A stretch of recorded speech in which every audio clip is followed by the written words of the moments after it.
Assalamualaikum warahmatullahi wabarakatuh. Hai semuanya, kembali lagi bersama saya di sini M. Zafran Syairah. Jadi di video kali ini kita akan membahas mengenai teknik pengumpulan data dengan pendekatan objektif. Nah, bagaimana penjelasannya? Berikut videonya. Teknik pengumpulan data adalah prosedur atau cara tertentu yang kita lakukan dalam mencari informasi yang diperlukan untuk mendukung penelitian, terutama penelitian di bidang dan disiplin ilmu sastra. Teknik-teknik pengumpulan itu terdiri dari yang pertama ada wawancara atau kuesioner, observasi atau pengamatan, dokumentasi, dan studi pustaka atau kajian literatur. Biasanya, sebelum teknik-teknik tersebut dipraktekkan, kita perlu melakukan yang namanya pendekatan.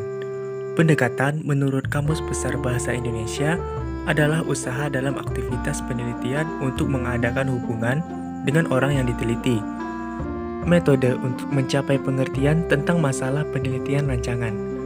Pendekatan ialah suatu rangkaian tindakan yang terpola atau terorganisir berdasarkan prinsip-prinsip tertentu yang terarah secara sistematis pada tujuan-tujuan yang hendak dicapai. Jadi, pendekatan itu bisa dikatakan jenis, cara, atau bentuk umum tindakan dalam penelitian yang dilakukan, yang menunjukkan ke arah penelitian. Nah, dalam kajian sastra ada dua jenis pendekatan, yaitu yang pertama pendekatan subjektif dan yang kedua pendekatan objektif. Di video sebelumnya, kita sudah menjelaskan tentang teknik pengumpulan data pada pendekatan subjektif. Nah, pada kesempatan yang sekarang, saya akan menambahkan sedikit tentang pendekatan yang satunya lagi, yaitu pendekatan objektif.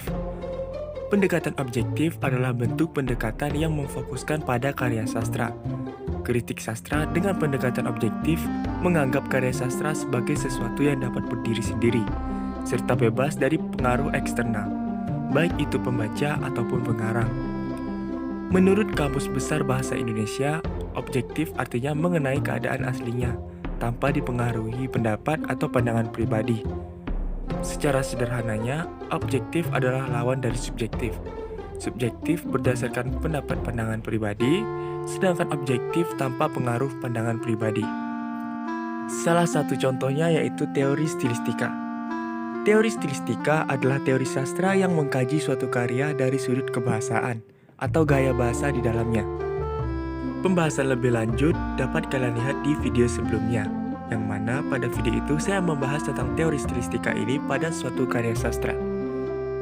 Karena pendekatannya yang bersifat objektif, maka kita tidak perlu melakukan yang namanya wawancara atau kuesioner untuk menanyakan pendapat orang lain.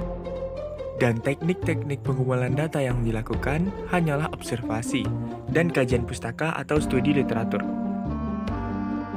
Pada video tentang teori stilistika tersebut, saya mengambil objek penelitian, yakni puisi W.S. Rendra yang berjudul Rumpun Alang-alang. Yang pertama dilakukan ialah observasi, meneliti atau mengamati puisi tersebut, serta mencoba memahami dan memaknakan puisi tersebut dari bait per baitnya. Selanjutnya, melakukan kajian pustaka atau studi literatur. Saya membaca referensi dan mengumpulkan informasi tentang teori stilistika, jenis-jenis gaya yang umum digunakan, serta contoh penerapannya pada puisi-puisi lain.